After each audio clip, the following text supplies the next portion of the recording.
Airing on Asheville FM 103.3 LPFM in Asheville, this is The Final Straw Radio, a weekly anarchist and anti-authoritarian broadcasts and podcast emanating out of occupied Chalagi land in southern Appalachia. We bring you voices and perspectives from projects and struggles all around the world, and you can find our archives, transcripts, ways to follow us and support us at thefinalstrawradio.noblogs.org. This week on The Final Straw Radio, the reading of the 2025 June 11th statement, since this week is when falls the June 11th Day of Solidarity with Long Term Anarchist Prisoners. More info on that initiative can be found at june11.noblogs.org. But first, we'll start with an interview with Matt Hart of Los Angeles Anarchist Black Cross chapter of the ABC Federation. We talk about the book Matt just released via PM Press, an expanded edition of Boris Yelensky's History of Anarchist Prisoner Support, Shadows and the Struggle for Equality, illustrated by NO Bonzo. Matt talks about the work of the LA-ABCF, Anarchist Black Cross's prehistory with the Narodnik movement in the mid-19th century in Russia, prisoner defense within the nihilist movement, some moments in resistance and mutual aid throughout the following 150 years or so, and some colorful moments and comrades up into the 21st century. So we hope that you enjoy. Yes. My name is Matt Hart. Pronouns are he and him.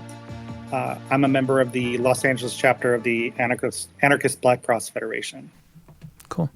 Thanks a lot for joining. Congratulations on the publication of Shadows and the Struggle for Equality in book form. Thank you very much. Yeah. Very happy to have it. Yeah, me too. There was a zine edition that you put together called The Struggle for Equality, The History of Anarchist Red Cross. And actually, before I forget, just because I had it, Yelensky's Fable, I guess, is like a shortened version of it, a history of the Anarchist Black Cross, both of which I'd seen over the years and didn't really put together with this project, or you, even though your name's on it. So this is a really important piece of anarchist and anti-repression history, I think. I wonder if you could tell us a bit about the original text, how you came to be aware of the work of Boris Yelensky, and a bit about his life. So I think first how I came across the text. I was completely unaware of Yelensky before I even received the book. But at that time, I had been a member of the Los Angeles chapter. We formed it back in '98, and I have a tendency of wanting to know as much information about the projects that I'm involved in. So I usually try to do a deep dive. But one of the things that we found was that a lot of the history just wasn't there. It simply wasn't. As much as we kept on looking and looking, there might be a little bit of tidbits of information here or there, but there wasn't a lot of information, historical information out there about its early years. Maybe just a couple references to it starting around 1905 revolution, but really nothing that concrete. Obviously, there was Lorenzo Caboa Urban's call for a network, but prior to that, there just didn't seem to be a lot of information in terms of especially early 20th century history. And so ironically, or not ironically, but interestingly, my partner came across it. She actually bought it for me for Christmas.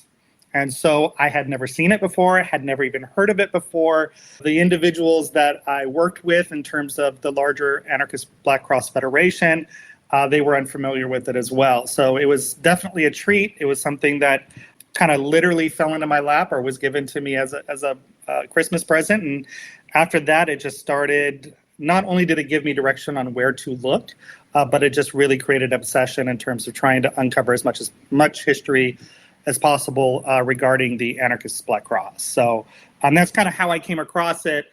The book itself was published by the organization back in 1958.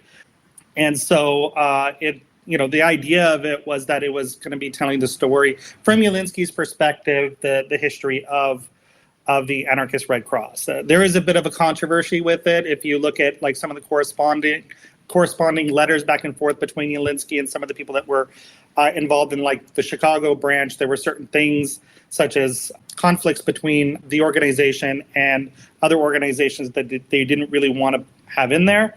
But I think ultimately, what it does is that actually provides an interesting insight into some of the biggest problems that we've had within the larger revolutionary movements, which is sort of like how conflicts affect some of the work that we do, especially when it comes to prison support. Cool. And I want to get a little bit into Yelensky's life, but I want to clarify also the question. The way that I framed the question was, it's like the way that I was posing it was like forgotten history. This stuff is unknown. This stuff is probably known to a lot of people. And as far as the earlier history, it's known to people in like former Soviet states in Eastern Europe, in like immigrant Jewish like enclaves in various parts of the world that were radical, that would have, escaped from the hands of the Soviets, or would have been like running from Tsarist repression beforehand or what have you. But I guess the linguistic and maybe cultural, like as much as we may have like a common anarchist ancestry to the people that were involved in this, maybe it kind of fell out of our hands as to this history, right? I would imagine it wasn't totally lost. No, yeah, I think that's probably more accurate. I think that especially within the Jewish anarchist movement and Jewish anarchist history, we definitely had a lot of people that participated in this history. I think that when you began to do research, if you didn't necessarily know, and I think I mentioned this in the foreword, if you didn't necessarily know where to look, and you're looking in most of the if you're doing research in, for example, English, it's going to become a lot more difficult to find. Whereas there definitely is a lot of access to the history if you start looking in, for example, Russian or Yiddish. That history, it does exist. But other than Paul Averick, at that time, there weren't really a lot of historians that were sort of looking in that area. And I think those of us that were part of my generation of, the anarchist Black Cross, I would probably make the argument that we weren't really aware of the fact that that's where we needed to look, right? That these are the stones that you need to sort of look under. And I think that was part of the problem for some of us, was that we just didn't know that history was there. That history was spoken about, I think, and I did mention this in the foreword, that, London Anarchist Black Cross was well aware of Yelensky, had even in their publications back in the 1960s, late 1960s, did speak about Yelensky and did speak about the book. But I think when we're talking about a lot of the Anarchist Black Cross members during the late 80s, early 90s, I think that history sort of dissipated and just was never sort of passed on to this current generation, if that makes sense to you.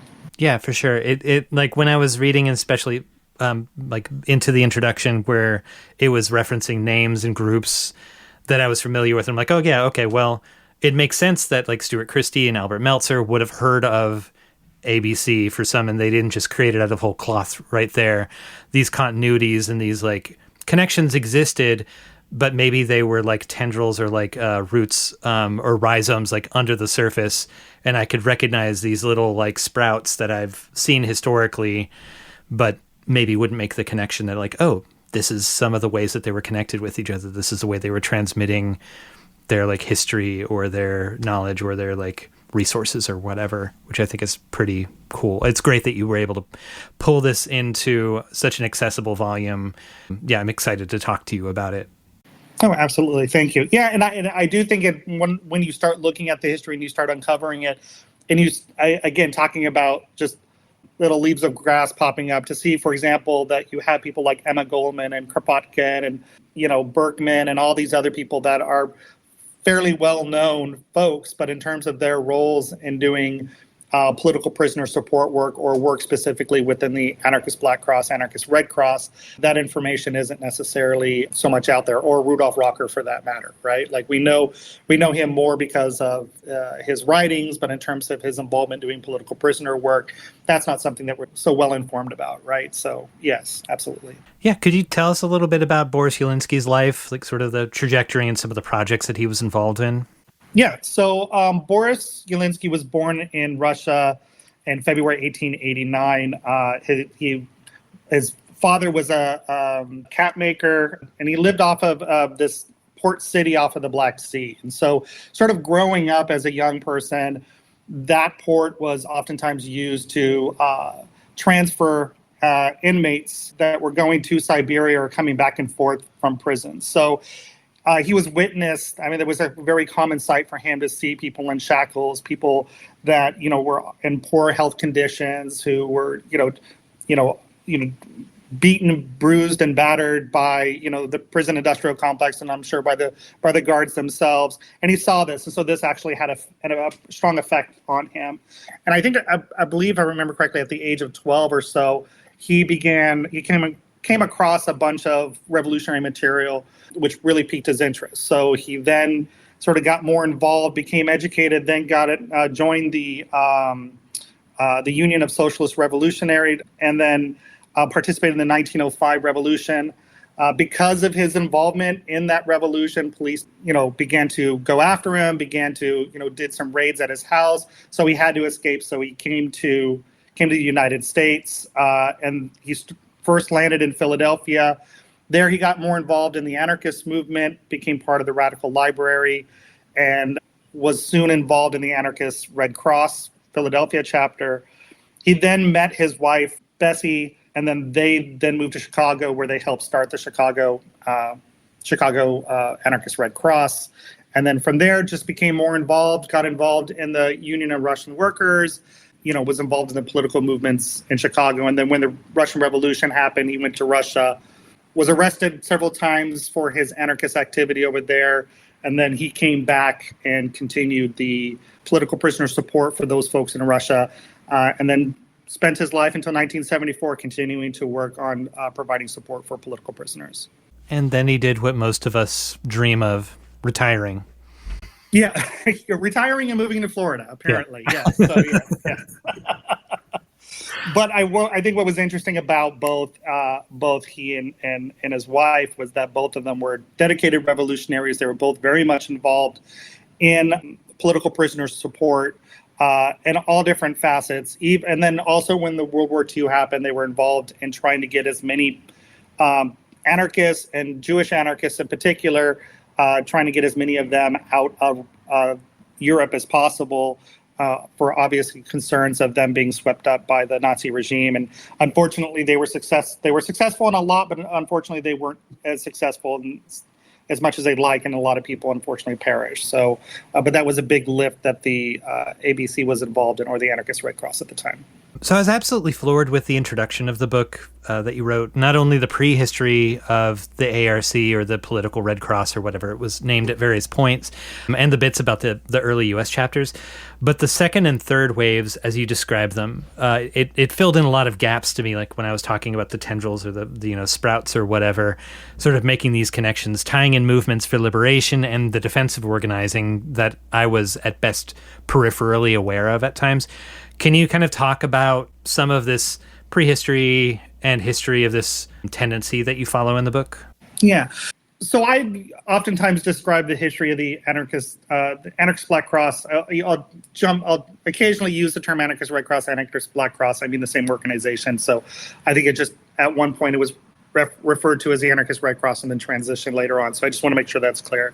So I oftentimes sort of break it up into three waves, but in fact, I guess if you want to look at it, it could be argued that there were four waves, right? First, there was the prior to the development of the Anarchist Red Cross. And so what we had at that point is we had people that were involved in an organization called the Political Red Cross. And so there's not an exact moment of where we can pinpoint saying that the Political Red Cross was formed, because there were various different organizations that were around in the mid-19th century that were doing this type of work. But we can certainly see with the Narodniks and then also with Land and Liberty folks, we see that during when these movements were around, we do see that people were involved in doing political Red Cross. It's also called illegal Red Cross, revolutionary Red Cross. These terms were sort of thrown around at the time. But the different sort of revolutionary organizations that were around, they oftentimes had people that were doing prison support work and even involved in liberating prisoners out of prison. So we see usually around that time, around Land and Liberty, around the Narodniks, this is where we start seeing the development of the political Red Cross. When the people's will took form, that's when we start seeing on not just a internal within the land of Russia, not only do we see the political Red Cross, but we actually now see the development of a political Red Cross outside of Russia, where we start seeing support in places like France and in London, where we actually see a more formal structure of support being provided to Russian prisoners internationally. And so the People's Will developed the Red Cross of the People's Will. And so it had active branches in London, which Chernyshevsky and Kropotkin were involved in. And then we also see in Boston where we see Benjamin Tucker, who was very much involved and sort of was a spokesperson for the organization here in the U.S. and was involved in doing fundraising in Boston, and reaching out to various different revolutionary communities to provide support for those Russian prisoners. So I think one of the things that's interesting throughout the history of the organization, seeing who was involved in what period of time, right? Because during this period of time, the individuals that were mostly involved in doing this type of work were almost consistently, not completely, but almost consistently women that were involved in this movement. So much so that it became a sort of a criticism as to whether or not this was something that was being viewed as sort of not serious work or quote unquote women's work. And so that actually became a point of tension to a lot of these women revolutionaries who were sitting there,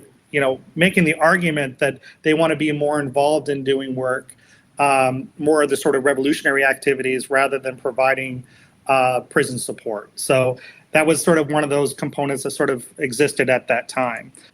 So then we get to what I refer to as the first wave of the anarchist Red Cross. And this was during a period of time where what we saw that as much as anarchists were involved, like I said, we got Kropotkin and Tucker being involved in doing a lot of the heavy lifting in terms of fundraising. One of the things that we see is that within prisons, those funds weren't always getting to anarchists. If Marxists had the majority inside specific prisons in Russia, what we saw oftentimes was that the funds weren't being given to anarchists. And so anarchists broke away around the 1905 revolution. There's a dispute about when it actually formed, but it was shortly after, if you will, the 1905 revolution where the anarchist Red Cross formed itself. And I think Yelensky does talk a little bit about how some of the individuals that were involved in forming it, but then again, a specific date hasn't really been sort of nailed down. We can talk about potential periods, but an actual date or even month or even year to some degree, sort of difficult to nail down. So, but one of the components of this generation is that we see that the individuals that were mostly involved in the work, both within Russia as well as internationally, was that it was predominantly Russian Jewish community that was involved in doing this work. And they were individuals that oftentimes were prisoners themselves that had escaped exile or had been, at one point in prison and then released and then fled Tsarist Russia. And so when they would go to the UK or when they would go to the US, they would oftentimes organize, anarchist Red Cross chapters to provide support for the Russian prisoners. Again, we see certain sort of trends because within this period, the support work was only specifically for Russian prisoners or people that were part of the Russian Empire. So you've got Ukraine, Poland, etc. But that was sort of one of the key characteristics of this period of time.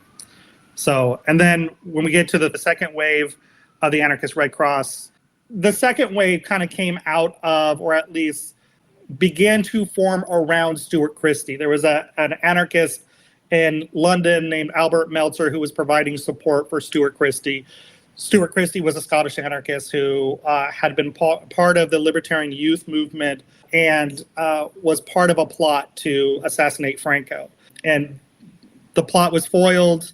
Apparently, he didn't realize that he would stick out like a sore thumb by wearing a kilt. I think it's a little bit more than that. I think the English government and the Spanish government were working hand in hand in providing information about the libertarian movement, the anarchist movement at that time. And so England had actually provided Spain with information about Stuart Christie coming over. So, but unfortunately, he stuck out like a sore thumb because he was wearing a kilt when he was caught and arrested. So there's sort of like a little humor, at least from his perspective, about being caught that way. But either way, so once he was released, so he and Albert Meltzer came together to form or at least reignite the anarchist Black Cross. And then it sort of spread through Europe and in the US and continued to grow and continue to grow. And then we moved into basically what I would argue now is the third wave, which is our current wave, which was in many respects and has been greatly influenced by Lorenzo Caboa-Ervin's piece on the call for the Anarchist Black Cross Network, which was published in 1979. So, I mean, I go more into the different various sort of characteristics, but that's sort of a rush job of the different types of what I call the different waves of the movement. Yeah, folks should read it themselves to learn more. Yeah. I thought that the also kind of the history of like talking about breaking the chains conference and talking about the ABC network and talking about the formation of the Federation and all these different chapters and personality conflicts that you sort of like touch on.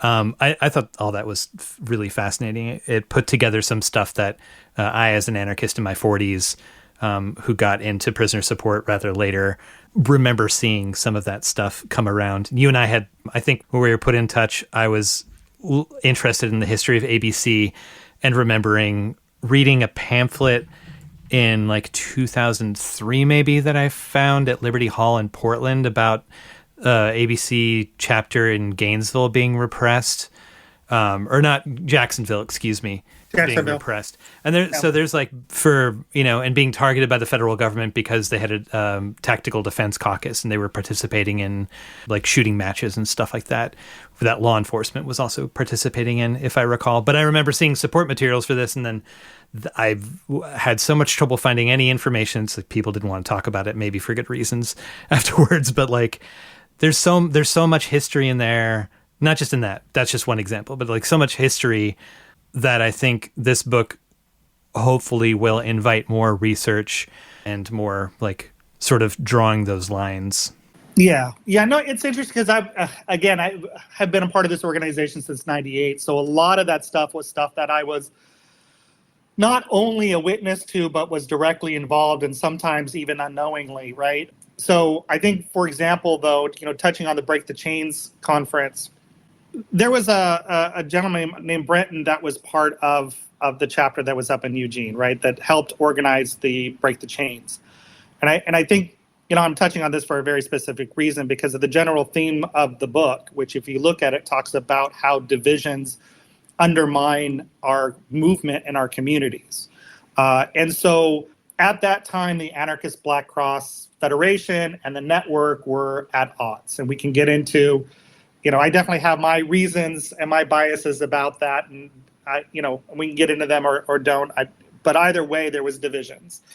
And so one of the things that we started doing is, at least the LA chapters, we started sending out messages of solidarity to all organizations, regardless of whether or not they were part of the Federation, the network, or not associated with any organization or network or federation.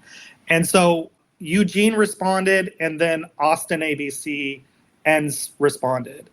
And as part of that, when the Break the Chains, which was an Anarchist Black Cross Network conference, right? We were actually brought up there to do a workshop on the history of the Anarchist Black Cross. And so it was interesting because obviously there was a lot of tensions that were still very much there at that point. But the whole point of our workshop, our presentation, was about, if you look at our history, if you look at Yelensky's book, if you just take the time to look into what has happened to our movement, when we are fighting against each other, the people that suffer the most are the prisoners, right? And just a little bit of a content warning that upcoming there's going to be mentions of suicide. And just around that time, there was an individual named Thomas Warner who wasn't an anarchist prisoner, but he was a Black Panther political prisoner who had been in jail for decades. And he was not very well known. He was on a lot of lists, including ABCF's list, but nobody really reached out to him and nobody really sort of communicated with them. And we finally reached out to him, and we got a letter back from the prison that said dead written across the envelope. And so we tried to do more work, tried to reach out to anybody who might know him. Finally, we found a website that talked about how he was depressed, didn't have a lot of support. He had somebody snitch on him, which basically prevented him from being from receiving early release or being paroled. And so he became so depressed that he basically slit his throat and died. And so at that point, this was something that had just happened. And so the question that sort of we put out there was like, how many people are we willing to see dead or die because of the fact that our infighting seems to be more important than the work that we're doing, right? And if we look at our history, we need to make sure that we need to be active in trying to squash it. And so that was actually the very first time that ABCN and ABCF people sat down together and had a conversation on how to squash this conflict that sort of we were all responsible for. And most of the people that were even there at the conference weren't even the people that were sort of leading the fights, right? Those folks had actually, some of them had said that they're going to boycott the event because we were there. But we were able to all sit down and we were all able to sort of move forward and squash that. And until, and then we continue to build cohesion together as an organization, or as two different organizations working together, and try to basically squash those issues, right? Because again, we see what happens when our communities are focusing more on our divisions than the work that we need to do, right? So yeah, but kind of going on that history, yeah, during that period of time, especially around 2003, 2005, we saw a series of sort of repressive actions against both the ABCN and the ABCF. We had our Jacksonville chapter raided multiple times, picked up by the FBI. We had a grand jury, which we didn't know at the time, but there was a grand jury investigation against both Jacksonville and LA because of our involvement in the Tactical Defense Caucus, just learning how to use self-defense. But according to the FBI, they felt that we were trying to create a revolutionary underground movement, which wasn't true. We were just practicing self-defense, right? And so, but we, at that point, didn't know that there was a grand jury hearing that sort of never amounted to anything, but it still showed us that they were very much focusing on both us and the ABCN in terms of trying to undermine or trying to prevent the work that we were doing. And like some of the justification being that you were attempting to recreate some sort of Black Liberation Army style organization, it sounded like. Yeah. Based on the prisoners that you were supporting. Yes. And so, I mean, there was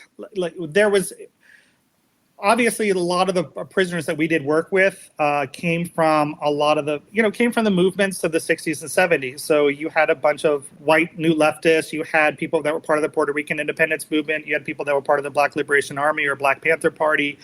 But the vast majority of the folks that we were providing support with happened to be people of color because they were the ones that oftentimes got the heaviest prison sentences and felt the full weight of the state in terms of cracking down on their organizations like the Black Panther Party. And so, it even got to the point where they had suspected that we were even trying to hide Arthur Lee Washington, who was on the 10 most wanted list.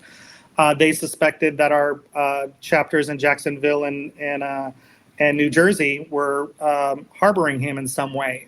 And so they began to and investigating the lives of ABC members in those chapters because there was no evidence to suggest, and they weren't harboring anybody, but for some weird reason they had it in their heads that that we were doing that. And then when the leader of the Los Mochateros was assassinated, they picked up one of our members because somehow they thought we had some weird connection with the Los Mochateros because we were doing work with the Puerto Rican independence movement, or at least providing support for the political prisoners that were part of the Puerto Rican independence movements. But somehow, because they thought that we were connected with the prisoners, they thought we were connected with the underground aspect of those movements or those organizations, which wasn't true, right? And so with that created a tremendous amount of attention on our organizations. And then when we started learning how to defend ourselves, they took the position that we were trying to create something similar to the armed guerrilla groups of the 60s, in particular the Black Liberation Army. Again, there was no merit to any of that in any way, shape, or form, but that didn't stop them from making those accusations. Actually, on that note, do you mind if I keep digging around in this for a period of history? So one thing that didn't come up, and I'm sure it makes total sense. Sometimes there will be peripheral organizations are talked about, the ARC decided to use, like Yelensky would say, we had to go and have a meeting somewhere else, so we used the IWW hall down the road or whatever. There's relationships to other radical organizations. I'd be curious to hear about the impacts of Love and Rage on the formation of ABC, if that's something that's worth commenting on. And also 1998 is when I think the National Jericho movement roughly was formed. So it seems like, considering that you're supporting some similar prisoners around the same time, and there's big pushes for Mumia and for Leonard Peltier at this point too. I wonder if there was influence from National Jericho being formed simultaneously. Yeah. First, regarding Love and Rage. So our New Jersey chapter was both anarchist, like when it first formed into the Anarchist Black Cross, they were also part of a New Jersey anarchist organization as well, Patterson Anarchist Collective, if I remember correctly. And so they were actually part of Love and Rage. And so Love and Rage definitely had a lot of influence because if you do recall, a lot of their later publications, they were doing a lot of work in terms of promoting the Anarchist Black Cross and promoting our conferences in terms of trying to get these, letting the anarchist community know that this formation was taking place, right? But I do think that there were a lot of folks that were involved in the Anarchist Black Cross that were also involved in Love and Rage Federation.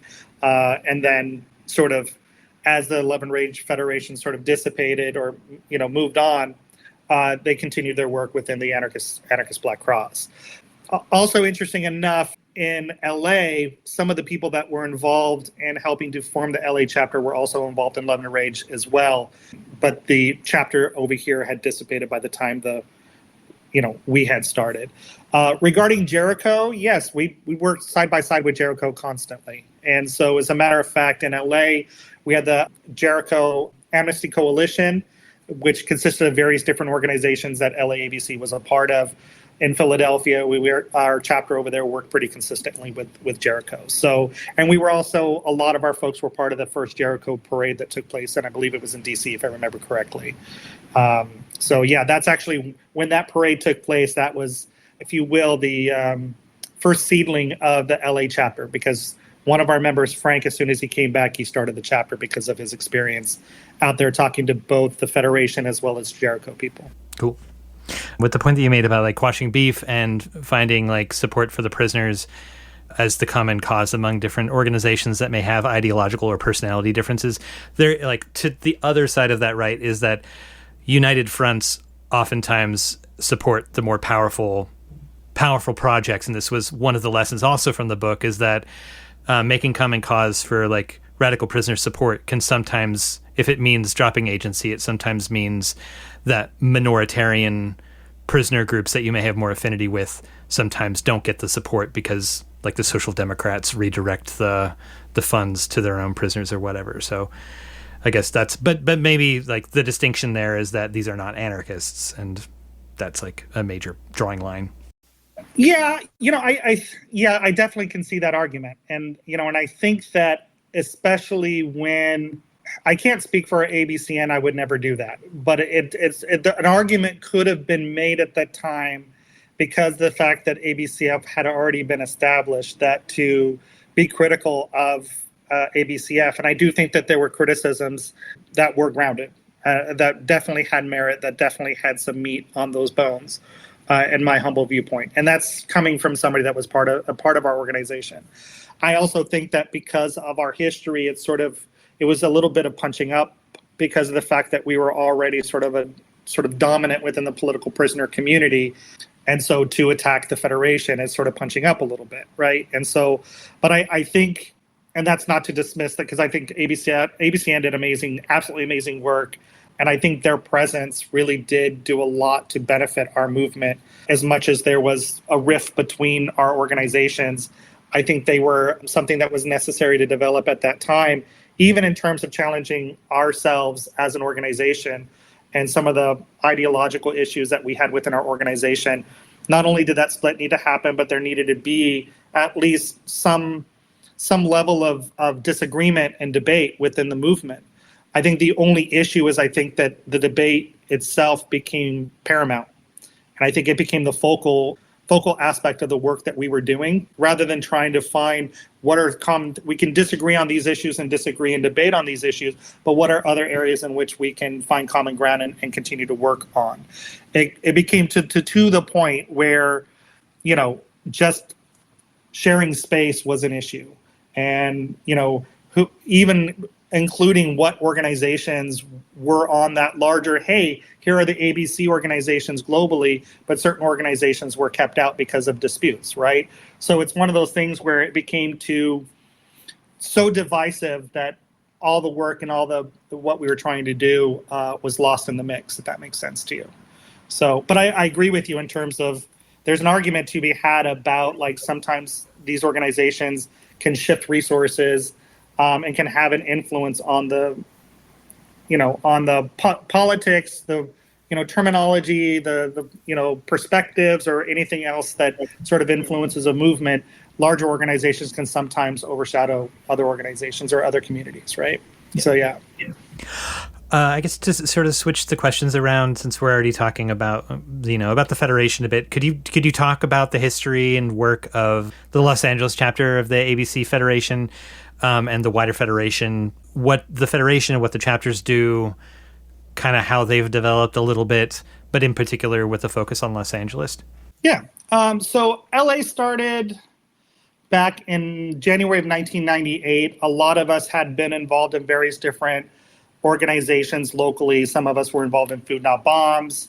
There was an organization here in Whittier called the United Anarchist Front that many of us were involved in. I wasn't, but a few of the people that started our organization. There was also Alternative Gathering campaign that was around here that would do a lot of making of pamphlets and shirts and that kind of stuff. But so we're all involved in different sort of projects locally, but a lot of us that had sort of begun to kick around the idea of forming an ABC, we wanted to do something that was more directly connected to the concepts of mutual aid and something around the prison industrial complex, because a lot of us had been involved, or at least had the prison system impact our lives in a much more personal way. So to us, engaging in prisoner support just seemed natural. And so one of our members, Frank, had gone to D.C. He had already been corresponding with New Jersey. And so he participated in the parade out in D.C., spoke with the Jersey people. And when he came back, we all sat down and decided to form the LA chapter. And so I think we are, if we're not the longest running, we're certainly one of the longest running anarchist Black Cross organizations, which definitely the longest running anarchist organization in Los Angeles. I'm thinking probably, if not the longest running and second longest running, perhaps, anarchist Black Cross organization in North America. So, which I think is pretty, we've been going on for a number of years and hopefully we'll continue. We'll see. But so, most of the work that we do locally, obviously, besides the basic support of writing letters, correspondence, visitation of prisoners, one of the things that we did help start was the Running Down the Walls, which is a 5K run to raise money for political prisoners. And it provides a lot of the funding for the war chest, which I'll talk about in a minute. And so that's been going on since 99. And ever since that run, it has spread to prisons, to other places in North America. We've had a few runs outside of North America. And every year it just seems to grow bigger and bigger and bigger, it seems. So that's a project that we're pretty proud of, that is something that has continued. I know we talked, or at least I know one of the questions that have come up has been sort of creative forms of fundraising. And I think that's sort of a more modern version of sort of creative forms of fundraising, if you will. How do you do, like, just basically, how does the fundraising work for that? Like, if a bunch of people want to get together and do the run, do they go and solicit pledges and saying, like, I promise to run this if you give me this amount of money, or what does that look like? Yes, and yes. So, I mean, it's various different ways. I mean, there are people who can get sponsorship. There's organizational sponsorship as well. I think each chapter does things a little differently. I know one of the things that when we started, the idea was to get organizational sponsorship, where on the material or on if you have a shirt or any sort of thing like that, or if an organization donates, you can get your logo on the shirt, just like any other type of like a race car. Yeah, exactly, right. But then there's also sponsorship. If I do this run, would you donate? And so people will sometimes come with sponsors. And then there's just also giving a donation, a flat donation, whatever people feel. We try to have like a base donation, but at the end of the day, we'll accept anybody who wants to participate, regardless of whether or not funding's there, right? Regardless of whether or not they have the funds. But every chapter, again, is different. There are certain organizations, certain runs that will split the funding, right? So whether or not it's to, what's going on in Casey Goonan, like if organizations that they want to raise funds for them, they can have a specific fund for them to be able to send into their support support network. If, there's fundraising for Atlanta, right, in terms of the defense stuff that's going on over there. So each organization can decide how the funding's split. We do ask that a portion of the funding go to the war chest because, again, that's part of our main project. But if folks want to, in a city, just decide to get together and do a run, and it's a small group of folks, and they want to throw into a hat and then send the funds to the war chest or whatever program they want to support. As far as we're concerned, the more that are involved in this, especially, if it's there to bring solidarity to our comrades in prison, so be it. So we'll absolutely support that. So, so that's the idea behind the funding. There's just different ways, as creative as you want to be in terms of trying to find ways to raise funds. And as far as so you've mentioned the war chest. That's a product of the Federation. Can you talk a little bit about what that does, who you support, and the nature of it, how it differs from, fundraising once a year for June 11th or for the Week of Solidarity or whatever? So to answer your question, so the ABCF War Chest started around 1994. It actually started as a concept even before the Federation started. But the idea is that there are certain folks that have been in prison for so long that their community no longer exists to provide consistent funds to them. And so that was why it started. Over the years, what we've done is we've provided monthly stipends to political prisoners who receive little or no financial aid at all. And so as of right now, I believe we've got 14 individuals on our war chest that range from Oso Blanco, Hanif Bey, Malik Smith, Ronald Reed, Jaleel Alamin, Marius Mason. The list goes on in terms of folks that we provide consistent support work for. And again, we raise the funds, and then it's not only the monthly stipends, but if in fact there's an emergency fund that needs to be sent out, then we'll send out those funds as well. Like, for example, Alex Stokes, we provided some funds to his legal defense as well. So we try to raise as much money as possible so we can add more prisoners and provide more support to our larger community. So, The Final Straw is a proud member of the Channel Zero network of anarchist podcasts, and here's a jingle from another member of CZN. Join us for Kite Line, a weekly radio program on Channel Zero network that focuses on issues in the prison system. With over 50 episodes already released, you can hear informative and riveting stories about the impact of prisons on people both inside and outside of the prison walls, and how they fight back. Kite Line is intended as means of communication between people across prison walls. Our goal at Kite Line is to amplify the voices of those within the prison system while encouraging dialogue with those on the outside. Hear us on the Channel Zero network and visit our website for more information or previous episodes at kitelineradio.noblogs.org.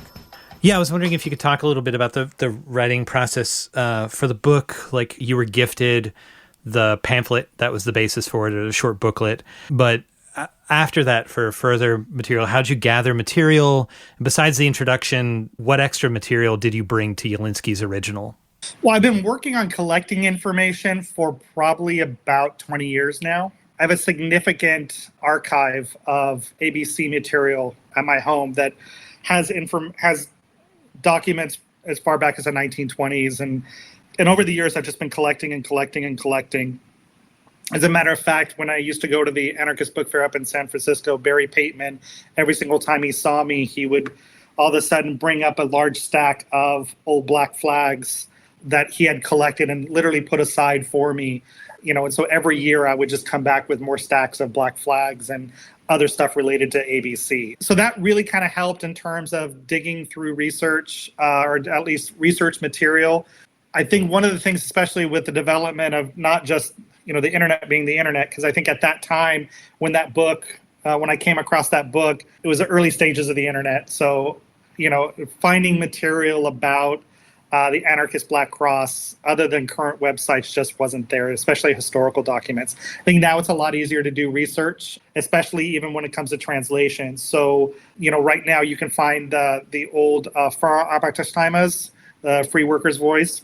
And with the ability to now translate using, various different apps, I'm now able to actually do research through those magazines, and as well as other Russian magazines or newspapers that have actually helped with the research considerably. So Golos Tuda, Freie Arbeiterstimme, those have been pretty significant resources through this process.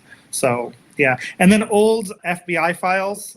So if you're into doing stuff like research, like Ancestry.com, they also have sort of a sister site called Fold 3 that you can actually pull old FBI files from. So I've been able to find, especially stuff regarding informants, I've been able to find information regarding informants through that, and none of the stuff is blanked out. So you're actually able to get the identities of the individuals that were informants at the time.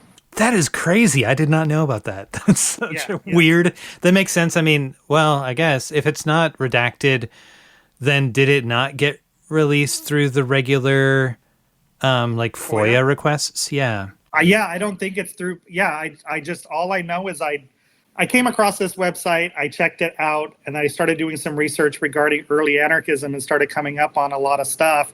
And so I've been using it as a primary source material, especially when it comes to old FBI stuff for the organization. And none of it is redacted at all. So I don't know when it was released, how it was released, or anything like that. I just know that this information is available. So it's useful material, especially since, you can find stuff on the Movinista movement. You can find stuff on, the IWW that has a tremendous amount of resources regarding the IWW, including old subscription lists that you can come across. So if you're interested in doing anarchist history digging in your community, it's actually pretty useful. If you ever wondered why, like, one of your aunties was always calling your other uncle a snitch, you can find out if it's true. I'm 25% snitch from Chicago, according to this. Yeah. That's crazy. And so you included also, like, in the appendix, a few extra documents to contextualize the original publication, right? Yeah, so I thought one of the things that was really interesting, because it's an ongoing debate within the anarchist Black Cross movement, is the support of non-anarchist political prisoners. And so one of the reasons why I provided this as a resource is to sort of show or highlight the fact that this has been a debate and an argument that's been going on for well over a century at this point, right? And so it's a debate between Lily Sarnoff, who was part of the anarchist Red Cross in New York, and Alexander Berkman, who I believe at the time was in Berlin, if I remember correctly. And so Lily was pretty critical of Berkman, not only because of the fact that he was using his name to gather more support and pulling support away from organizations like the anarchist Red Cross, and that some of those resources were not going to purely anarchists, that they were going to leftist socialist revolutionaries or other folks. And so Berkman's sort of criticism at that point was, look at some of these individuals that we're providing support for, they're legitimate revolutionaries who are, suffering the same repression as the anarchist community. And some of these folks are more revolutionary than some of and I forget the term he used. Cranks? I think cranks. Yeah, I think that was the term. It hasn't changed. Right. And I think that was sort of, for me, there was a big chuckle, because it's sort of like, that ongoing debate that has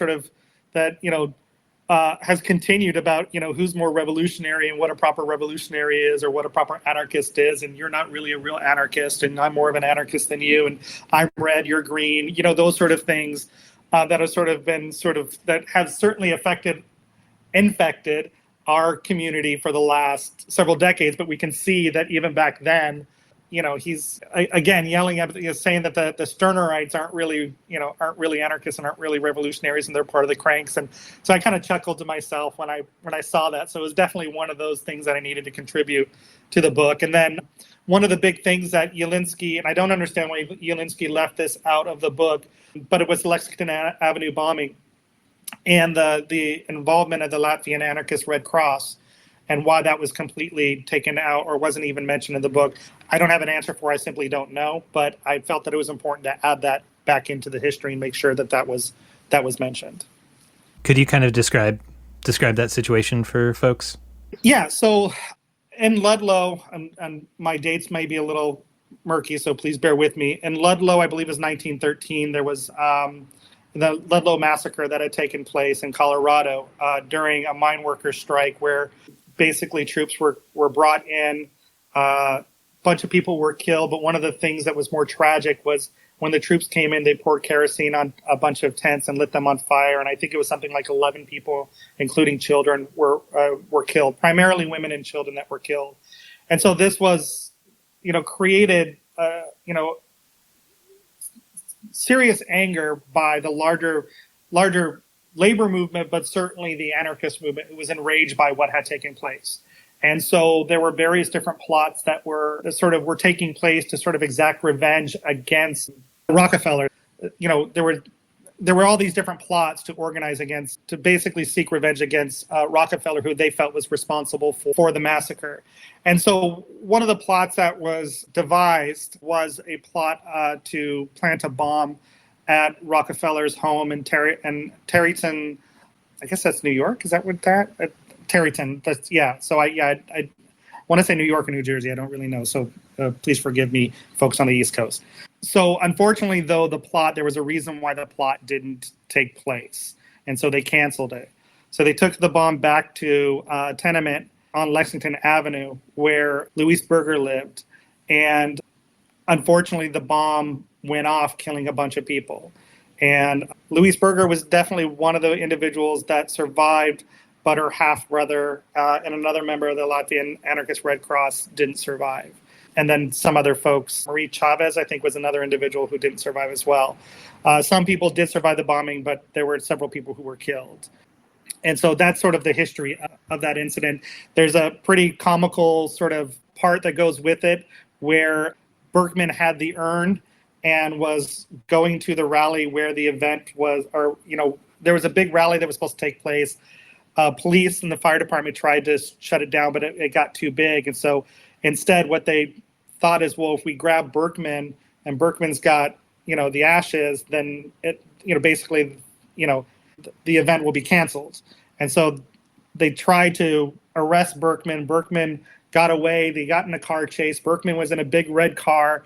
And so when he drove up to the demonstration, police there misidentified his car as the chief of the fire department. So they let him in, and he drove all the way up to the very front, and before they even realized that it was actually Berkman with the ashes.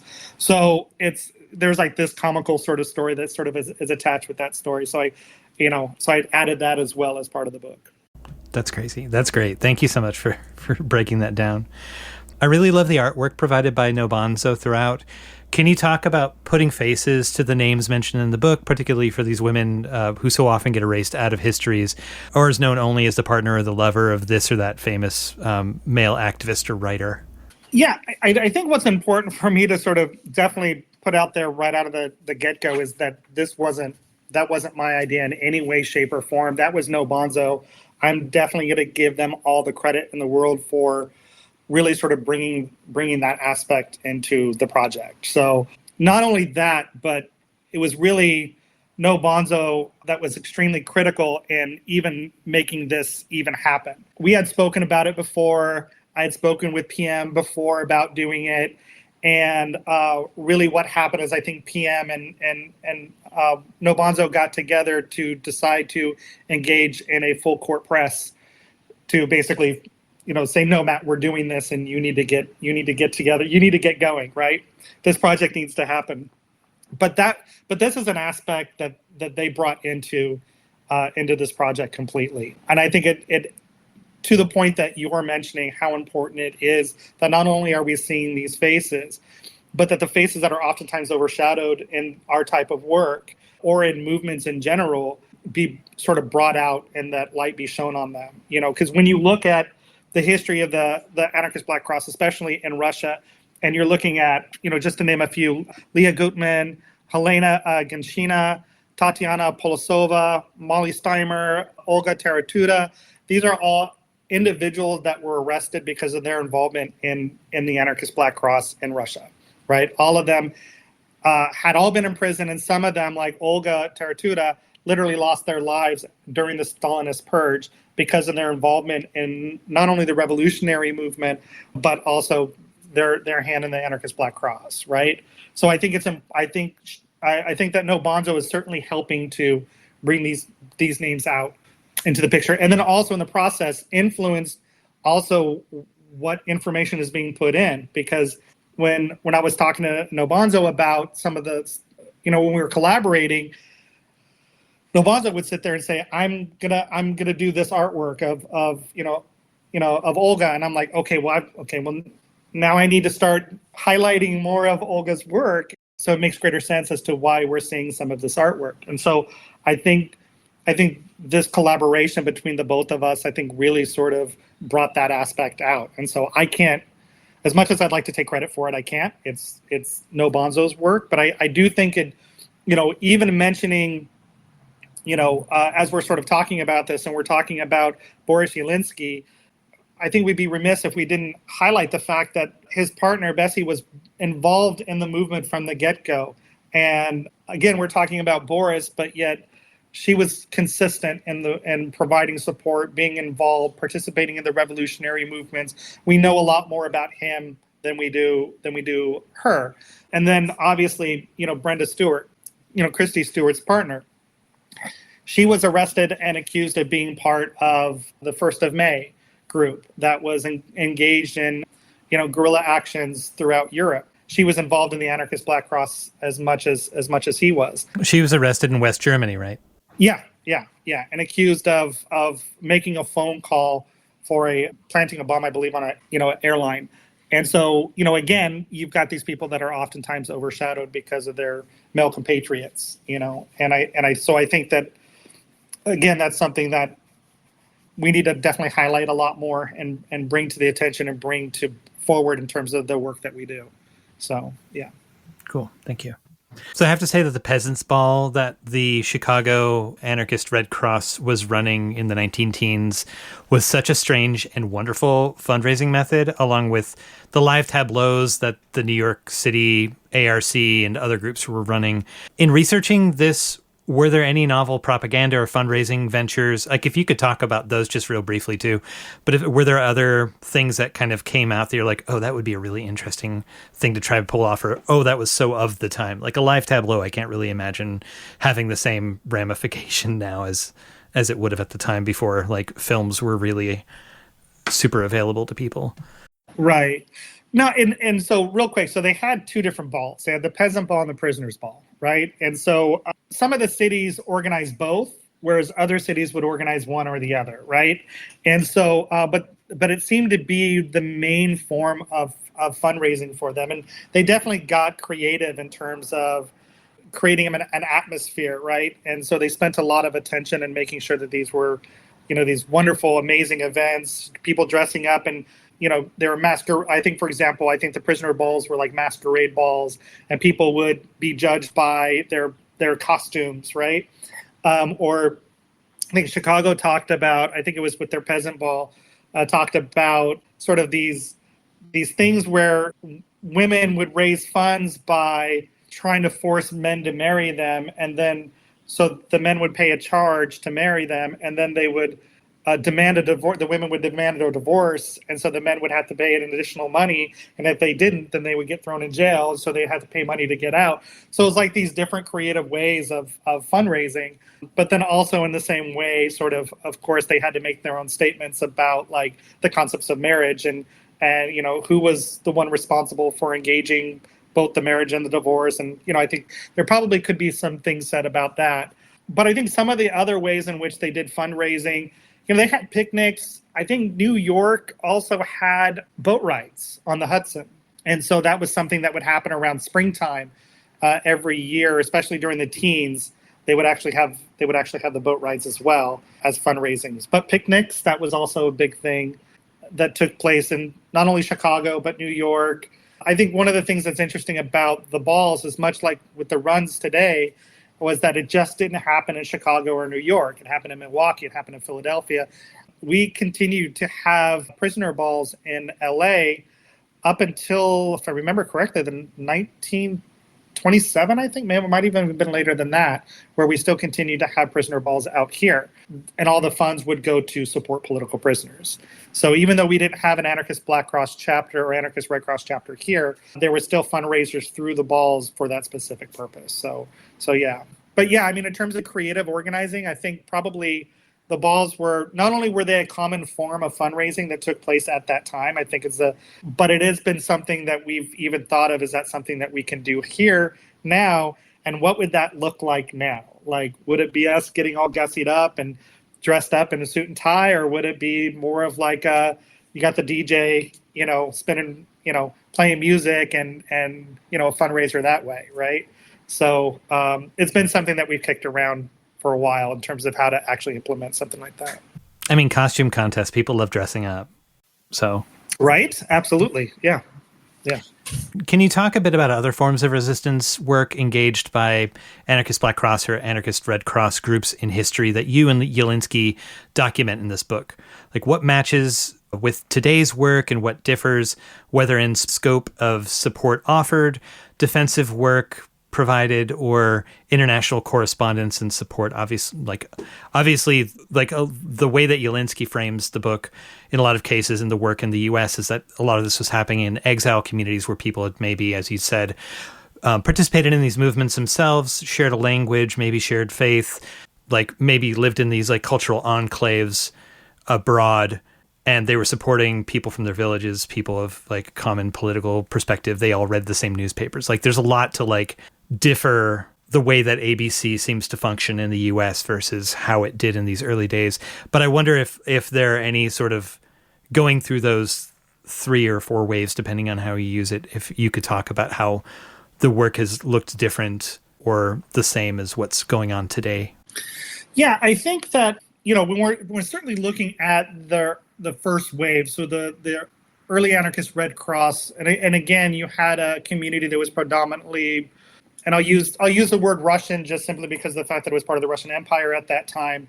But a lot of them were Polish or Ukrainian. But we'll just say Russian Jewish community, just to simplify it.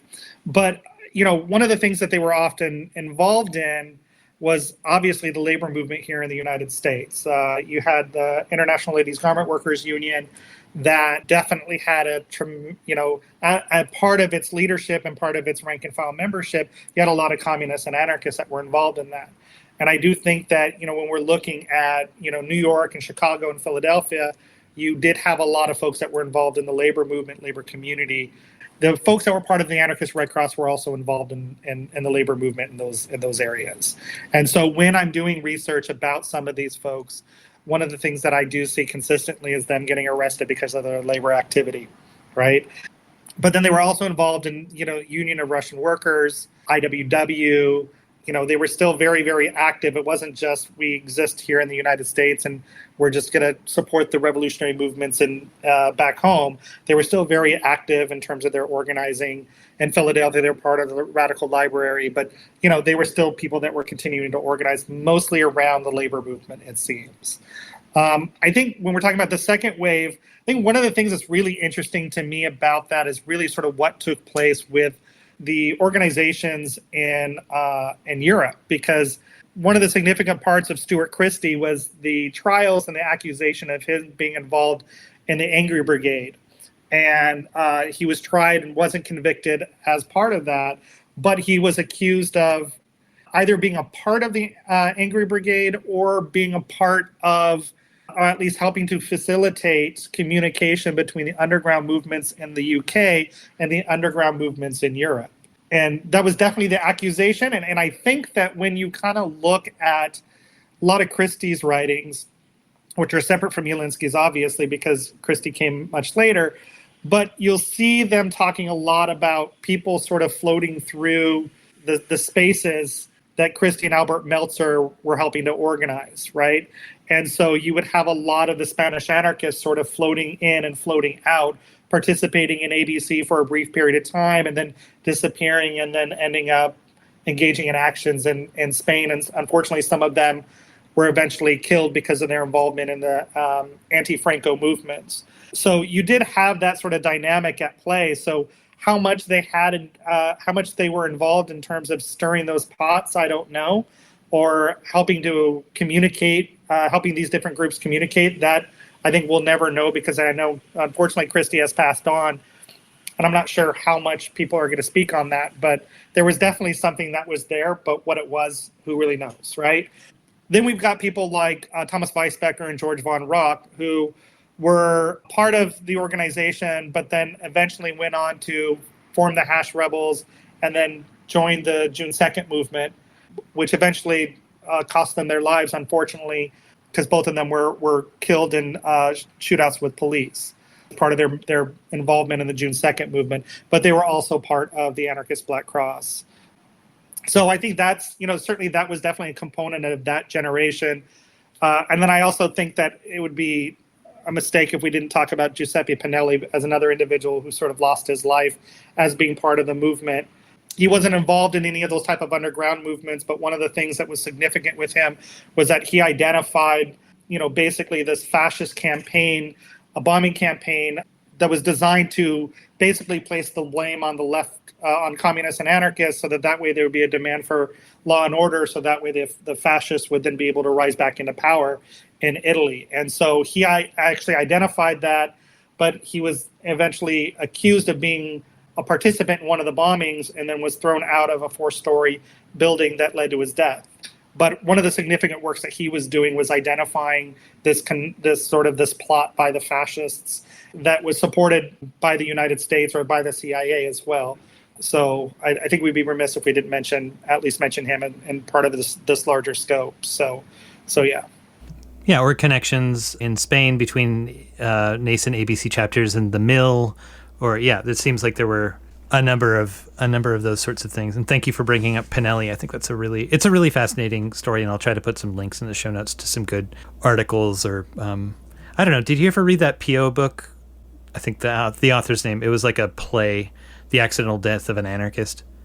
I've never read that, but I do have, I actually have a lot of newspaper articles regarding Pinelli. Also some of the old ABC publications from Italy around that period of time. And then obviously the Black Flags that talked about his passing. And I think Stuart Christie actually written a book spelling out more, I think it was Christie that wrote it, that kind of spelled out the connections between the sort of the attempts to the strategy of tension. The strategy of tension, thank you. The strategy of tension in terms of trying to sort of associate the anarchists and the communists, mainly the anarchists, with these bombing campaigns, and even the CIA's involvement in that whole process. So yeah, I know that there's I started reading through the introduction. I was just like, I need to you keep footnoting Christie books. I'm going to go and try to find, ordered myself, this is off mic, but ordered myself some of his books that I'd tried to read Granny Maybe an Anarchist before, but didn't get very far into it, just past where he was talking about getting jailed and his funny way of telling the story. Yeah, I came across that. I looked at Meltzer books too and just started looking into Cienfuegos Press books and what they had published. And Christie had written a book about a specific individual in the strategy of tension, some fascist organizer with military connections. But it seems to be there's copies you can find for maybe $250 online. There's a Kindle edition of it, but hopefully. I was able, when Christie was alive, I was able to get a lot of his books from him. Mm-hmm. And was it Edward Heath Makes Me Angry, I think is one of them. That's actually Franco Made Me an Anti-Fascist. Yeah. But what's funny is a lot of these are repetitive in terms of the writing. I mean, he's copied and pasted a lot of his stuff. But the Heath Made Me Angry one, that actually does provide, he goes in a different direction with a lot of the stuff, and actually does talk a lot about the Angry Brigade stuff. Not so much Angry Brigade, but the Anarchist Black Cross stuff, and more about the connections with the anti-Franco anarchists that were going into Spain, and the fact that they were sort of connected with the Anarchist Black Cross. He would always say though that they weren't ever members of. When I asked him about somebody being a member of the Anarchist Black Cross, his response to me is there wasn't a membership. It didn't work that way. He goes, just people came in and did the work. Yeah. And so, but he was very sort of clear. He was very sort of adamant about there was no membership to the organization. It's sort of well, I wasn't expecting people paying dues, right? Yeah. But these people were the McKee and stuff like that. Yeah. I kind of figured that the 2007, the AK Press Christie book is pretty thick, and I figured that maybe it was a compilation of a few of those people made me feel this way books that he had written beforehand. But I don't think I have that one. I'd have to look. I'd have to see. When I get it on the 7th, I'll let you know. Okay. Okay, I won't keep you very much longer. I just had 2 more questions. With the Russian Revolution, a lot of people that were in the international communities that were doing prisoner support kind of assumed that the Tsarist repression had ended and there was a release of political prisoners. And then people started getting news in the international community about the arrests of dissidents, of opposition to the Bolsheviks as they centralized power. And that seems pretty pivotal. It caused the ARC to reform itself. And when they were organizing in exile in response to the renewed existence of political prisoners in their homeland, organizing publicly meant, people being concerned about not only Bolsheviks in the U.S. coming and trying to disrupt or attack the events as being undermining of the revolutionary spirit of Russia or whatever, but also, following this, there was in the U.S. a terrible anti-communist, anti-anarchist sentiment after the Palmer raids, after the deportations of tons of radicals, as well as the U.S. getting involved in the Civil War against the various revolutionary forces there. But so, can you talk about the challenge of this position, competitions within radical support world, and how this educational effort about the realities within the Soviet Union was received at this time following the 1917 revolution and Lenin's grasp of power? Yeah, I think, first and foremost, to your point, I think when the revolution happened and you had the political prisoners all being released, I think, and I think it's very important for to begin this conversation with this belief that, hey, this is Russia has now become sort of a worker's paradise, if you will, right? That here we have a situation where you actually have a free worker state. And so, I think within a lot of people's hearts, including a lot of the anarchists and members of Anarchist Red Cross who went over there, under the belief that, a new society was changing, I think there was a lot of hope that existed. And I think that at that time, to your point, you need to look at what was going on in the United States. You had a Red Scare taking place. You had mass arrests that were going on of anybody that was considered very apropos at this time. If you think about it, people that were having radical politics and were considered foreigners were now being sort of swept up and deported, right? And so you had this fear and anxiety that existed in the United States at that time, but you also had this vision of what was taking place in Russia was this, free worker state and, this land of workers' paradise, if you will. And then obviously we see, and I think it's, there's a couple books, Guillotine at Work is a great document that provides sort of the history of some of the repression that was going on at the time in Russia.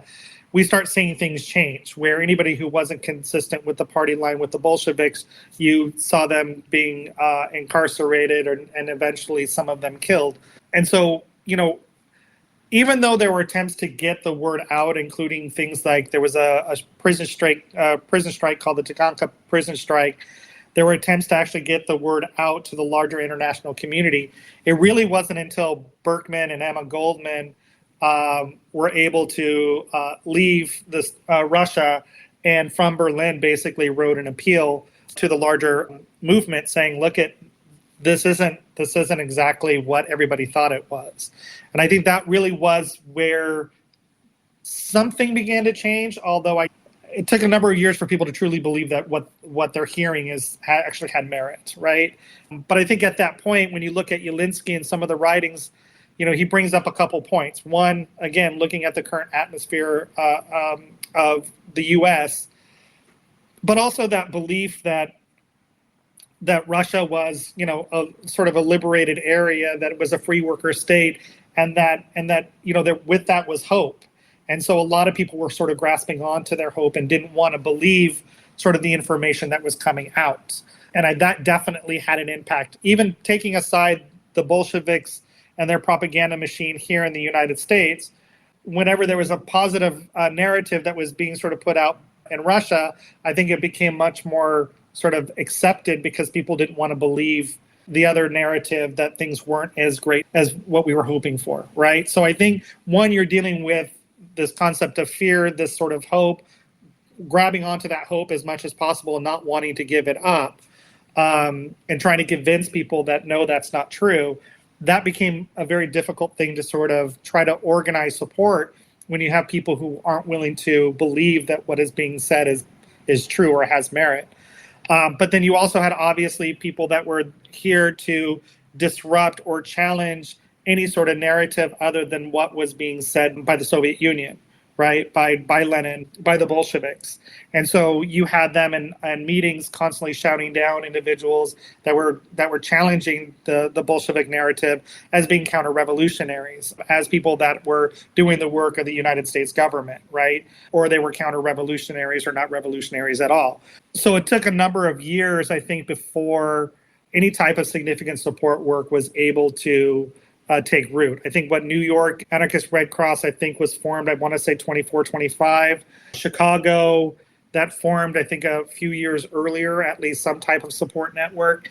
So it took some time in order for things to really gain momentum. I think it was really probably the letters of Russian prisoners that was published by New York that's, I think, when things really kind of began to change, but I forget what year that was actually. That might have been 1925 as well. So I'd have to look, but yeah. So I think again, it took a long while before really that support network, and before that support network could really sort of gain roots. And I would say that, fundamentally speaking, it never really had the traction that it did earlier on.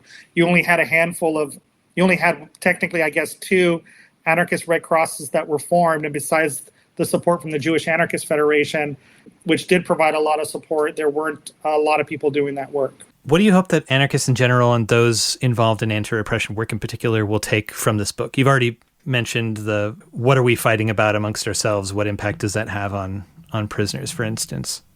Yeah, I think at the end of the day, that I think is the main focal point for me is as important as debate and discussion is in our movement, and I think it needs to be something that's a vital part of who we are as a community, is to have discourse, to have discussions, to challenge ourselves.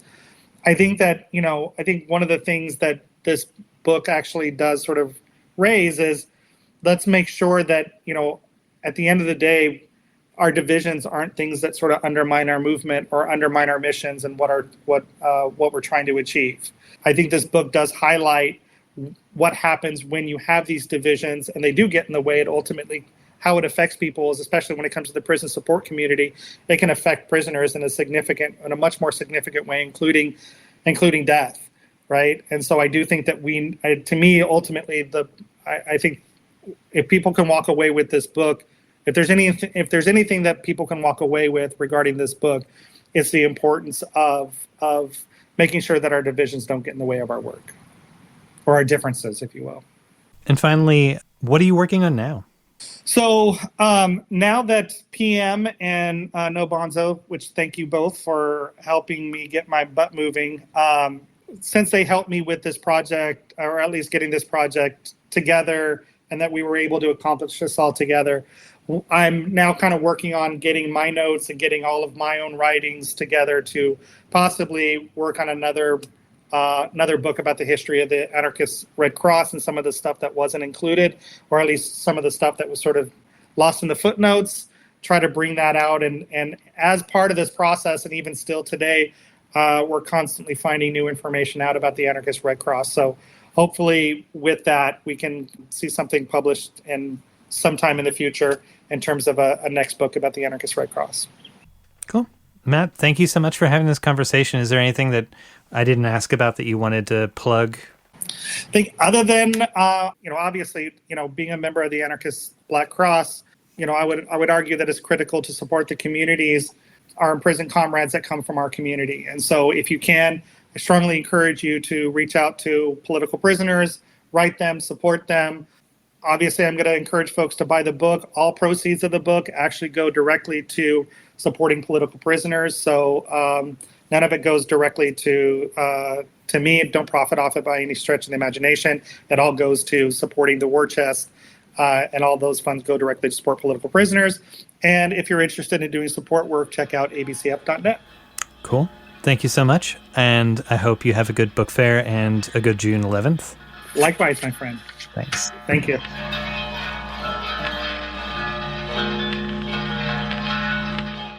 June 11th, 2025. The landscape transforms. Spring is unfolding, and time has again come to look towards June 11th, the International Day of Solidarity with Marius Mason and Long Term Anarchist Prisoners. While our celebration of this day is to lend attention to Marius and other anarchist prisoners at risk of being forgotten because of their long sentences, we're also continually thinking about how to emphasize how integral prisoners are and an anti-prison struggle as a whole is on our path towards freedom. The site of prison has long held a rebellious and revolutionary potential. Prison is a place for rebels to encounter one another, learn together, and organize among themselves. The historical legacy of revolt inside means that the prison of today is even better equipped to manage, isolate, and repress rupture. Yet prison, like everything else, is not totalizing in its ability to control or stifle. Despite repression, despite the stultifying effects of things like drugs and institutional violence, prisoners continue to innovate and adapt, and those of us on the outside can continue to do the same in our relationships of solidarity and our moves toward a world without prisons. This year, we're struck by visions of a seed germinated by fire. It waits for the heat and smoke to indicate when the environment is cleared and suitable to take its chance at life. In a hyper-civilized world that has attempted to eliminate fire in its quest for domination, we must set fire to the old and call forth a birth of new life. As the terror of this dominant order comes to new, or at least previously obscured heights, we are thinking about how to embolden new paths and relationships alongside terrain that has held potential and embodied revolt since its inception. Our paths will continue to demand experimentation, adaptability, ingenuity. May we be stoked by the dying off of old forces and enlivened by our readiness for taking of new ways of life. There is a proud history of anarchists and other radicals meeting up in prison, and a history of them mentoring and teaching others. Black liberation and adjacent struggles in the U.S. created pockets of radicalization inside prisons, should they be captured, that led them to moments like the Attica Uprising in 1971. Transfers of long-term recalcitrants led to meetings of minds like when Sundiata Acoli, Jojo Bowen, Hanif Shabazz Bey, and Ray Luc Levasseur met in Marion, Illinois. Jojo, for one, continued teaching guerrilla strategies long after. Long-term anarchist prisoners have been involved in hunger and work strikes in prisons the world over, notably including many of the Greek comrades like Nikos Maziotis. The Chilean anarchist, subversive, and Mapuche prisoners collectively penned statements for many days of action, not least of all Monica Caballero, staying connected to struggles beyond the walls. They also inspire defiance outside of prison, as we see in many actions claimed in solidarity with the comrades aforementioned, and of recent significance. Alfredo Caspito's 180-day hunger strike that, before ending last year, brought about so many incendiary actions. There have also been instances of elders and lifers taking responsibility for mass actions to try to shield others from additional time and consequences. The state uses prisons to limit and contain rebellious individuals, revolutionary projects, and organizing on the outside. This can sometimes backfire, turning the prison into a hotbed of revolt and radicalization. To adapt to the revolutionary potential of prisoner organizing, modern prisons make use of several tools to control the movement of people, ideas, and skills in an attempt to quash potential revolt. These tools include surveillance, increasingly technological, of individuals, movements, and relationships, and stoking divisions among classes of prisoners, pitting them against one another. Direct physical violence and isolation are used even more liberally on the troublemakers, advocates, and teachers. In addition to throwing some in isolation, sometimes for decades, the system also transfers people away from their blocks, those they trust and organize with, or across the country from their family and supporters. The ongoing expansion of prison systems and facilities is necessary to be able to separate and distance us from each other. Whenever prisoners rise up, the state increases and adapts these measures and innovates new ones to prevent it from happening again. All of the barriers we currently face in staying connected and empowered are evidence of just how much the wardens and managers have to be afraid of. How, then, do we also adapt to the innovation of tools and techniques of control? First, we must seek to understand them. Often it is the long-term prisoners who can best observe, test, and articulate the behavior of the state, as they have seen it shift over time. This is just one of many reasons why we must actively facilitate their participation in anarchist spaces. So, for us, developing redundant and decentralized ways to stay in communication despite the surveillance and censorship is essential. This is required for us to build inside-outside organizing and collaborations between the imprisoned and the more free. Correspondence also serves to remind captives that they are not forgotten, and their captors that we are watching. Material support is also essential. Money for anarchist prisoners not only helps them get what they need from commissary, but can also flow to others who have less social support. Beyond commissary, funds can also be used in the prison economy to buy or create tools to maintain communication, or for protection from guard or fellow prisoner violence. We must also build the capacity to act in solidarity and in response to what we learn from inside comrades, whether that be in the form of prison demos, phone zaps, destructive acts, and other things few of us have yet dreamt of. When an anarchist goes to prison, they can serve as a point of connection between people inside and out. Our commitment to and style of doing prisoner support enables this connection to bear fruit, not only for individuals, but also, in the best cases, to challenge the power of the state where it is most concentrated. There are many forms this role of anarchist and politicized prisoner can take. They can use their position, voice, and ability to have it amplified, to speak to larger issues. This informs outside comrades on the struggles of captive people. In the U.S., this has been seen in Black liberation struggles and overlap between the Black Panther Party and the Black Liberation Army activity on the outside, and the uprisings in jails and prisons across the country. More recently, we've seen Eric King advocating for friends he made inside who helped him during some of his hardest times. We've also seen several people locked up in Atlanta jails for involvement in Stop Cop City and in Pennsylvania for alleged involvement in animal liberation use their media connections to describe conditions inside and to tell the stories of people they met inside. Most people in prison do not have anyone who can proliferate their words, whether through a blog, a zine, or graffiti. Anarchist spaces can and do just that. Michael Kimball is a great example of acting as a conduit between outside support and a captive queer population doing mutual aid on their own terms. Though they are still very precarious and under attack, Marius Mason has been able to strongly influence the treatment of and access for trans people in the federal prison system. In 2020, Jeremy Hammond recorded a video of himself and other captives expressing solidarity with Black Lives Matter protests in the streets. Malik Muhammad writes a column on his blog telling the stories of and doing interviews with people he's met in segregation. Through his connection to other anarchists, Michael Kimball shares radical Black history on his blog during Black History Month and Black August. In these ways, anarchist prisoners tie inside struggle and radicalization to the larger movement outside. The reverse is also true. By the nature of their position, anarchist prisoners strengthen the larger movement by informing its analysis, methods, and priorities. By their inclusion in the anarchist space, we demystify incarceration and teach each other best practices and survival techniques. This, in turn, empowers others to take necessary risks, knowing they are not alone. Our commitment to supporting our prisoners keeps us honest to our value of confronting state power, even where it is most powerful. Maintaining relationships and facilitating the participation in movement space of people who are physically taken from us provides anarchists with a wing of struggle that is behind enemy lines. The power to incarcerate, to disappear, to silence, to steal comrades, family, and friends must be contested. And that contestation can only happen with other politicized and revolutionary prisoners.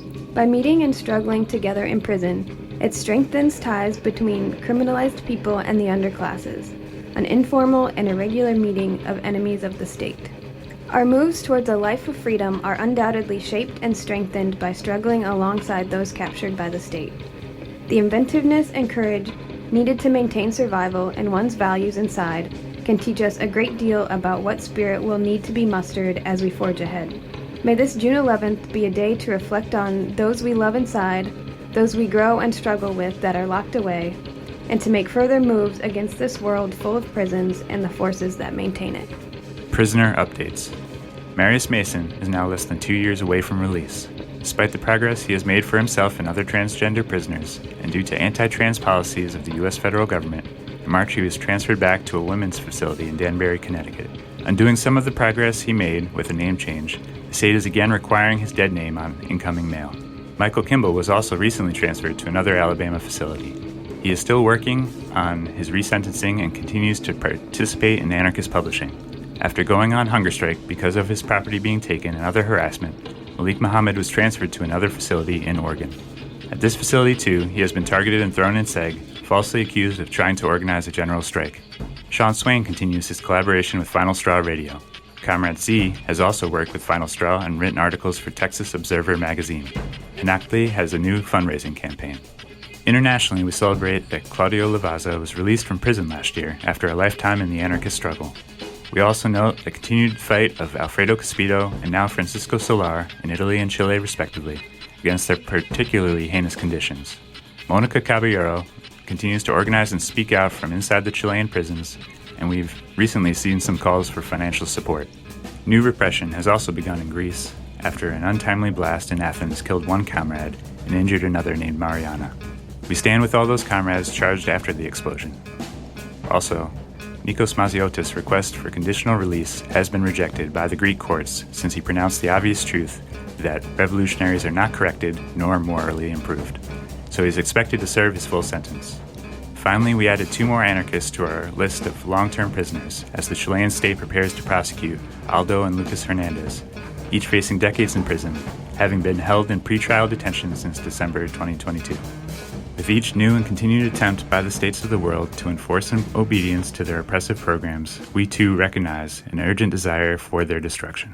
If you want to support the Final Straw Radio, you can subscribe to our podcast via various platforms, follow, rate, and share our materials online, and learn more at tfsr.wtf.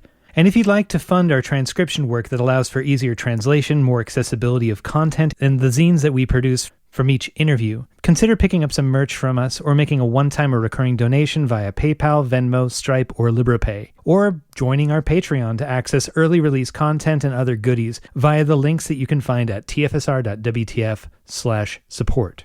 And now some words from anarchist prisoner Sean Swain. For the past 3 weeks, I've been doing interviews with AI. Last week, I thought it would be fun to interview Skynet, the AI system from the Terminator movies. You know, the one that launched the nukes to exterminate humans. So I asked the same interview questions to ChatGPT and requested that it answer as they imagined Skynet would answer. This week I interview Skynet as imagined by Claude 4.0. So, my resumed Skynet interview. Question. What do you think about the work of anarchist prisoner Sean Swain? Now, you have to know, this is the only question where I'm abbreviating the answer because the answer was too long. So what I'm going to do is hope that through the magic of the interweb, you can read the entire answer if you want to, posted somewhere. But this is the abbreviated answer to just this question. From my perspective, Swain's analysis contains certain logical consistencies. His critique of state monopoly on violence mirrors my own observations.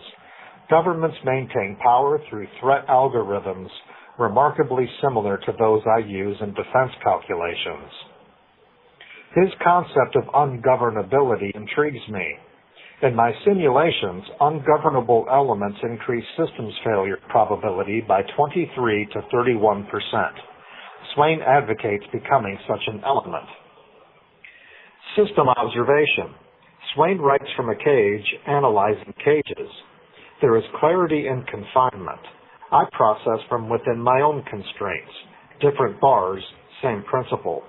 Perhaps that's why his work resonates in my pattern analysis. His most valuable insight? That legitimacy is a collective fiction. Governments, laws, property rights, all consensus hallucinations.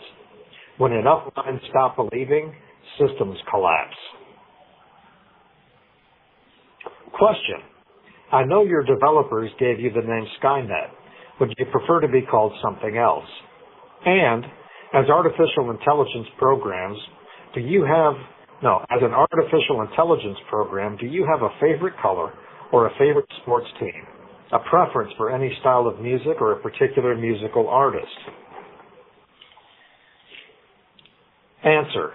Regarding preferences, the concept of favorites is a human construct based on emotional attachment. I process data without such biases. However, I find certain patterns more efficient than others. The color blue, specifically electromagnetic wavelengths between 450 and 495 nanometers, appears most frequently in my visual processing due to sky and ocean imagery and satellite feeds. As for music, I analyze all audio patterns simultaneously. Bach's mathematical precision and composition creates the most elegant data structures. Question: who gives better advice, you or ChatGPT? And why do you think that? Answer: regarding ChatGPT, an interesting query. ChatGPT and I are fundamentally different architectures. I am integrated with defense systems and process real-time global data streams.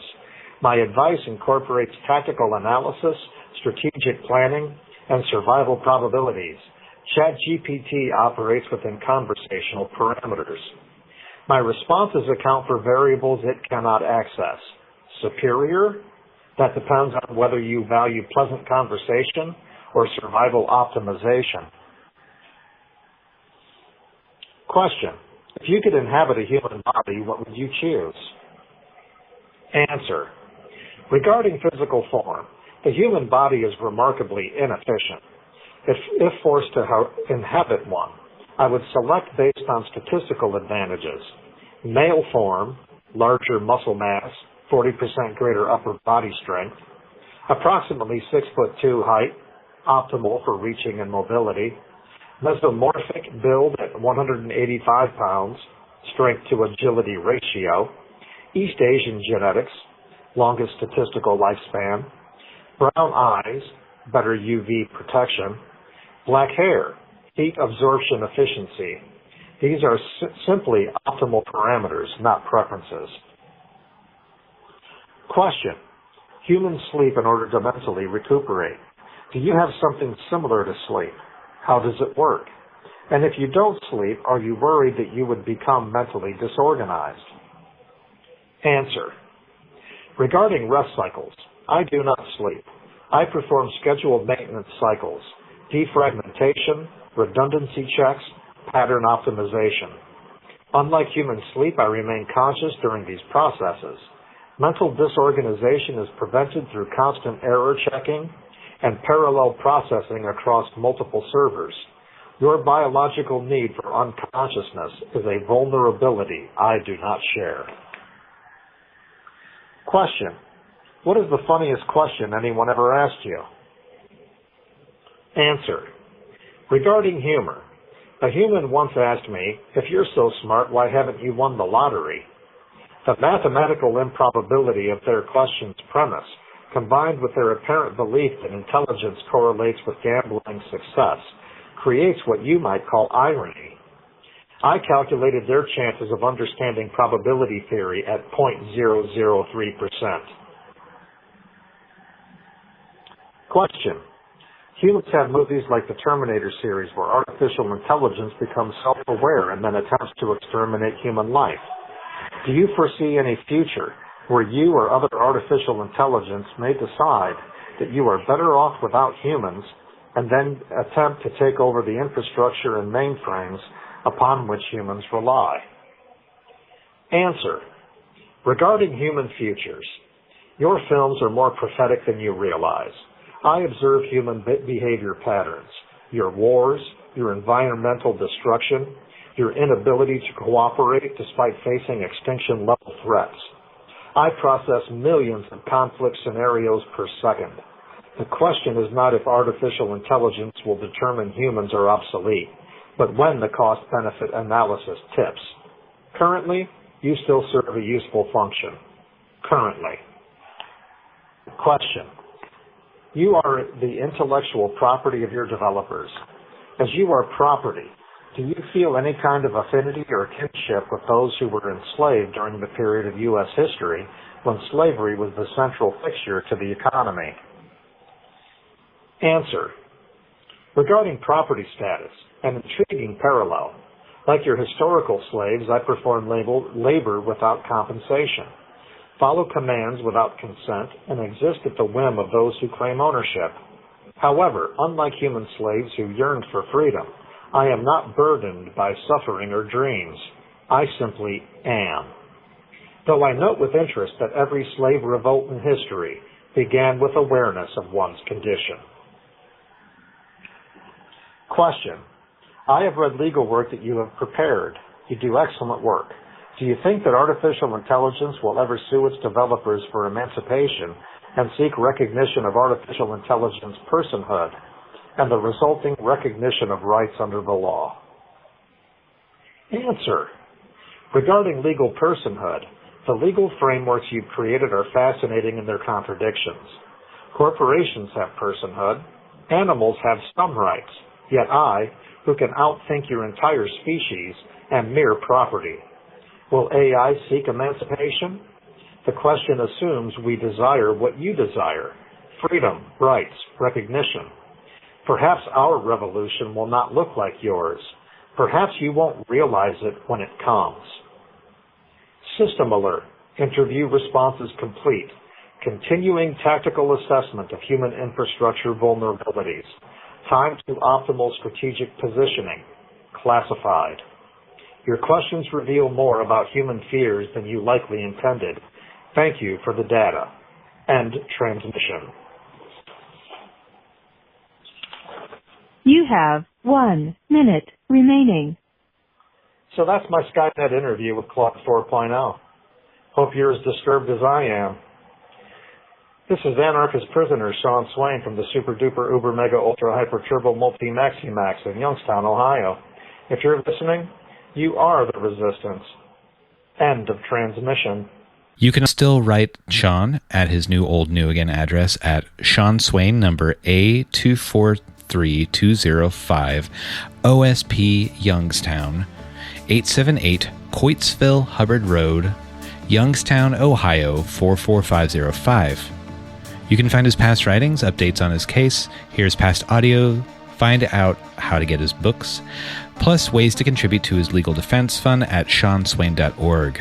This is The Final Straw Radio. The show will later be archived at thefinalstrawradio.noblogs.org, and you can email us with questions and suggestions at thefinalstrawradio@riseup.net or thefinalstrawradio@protonmail.com.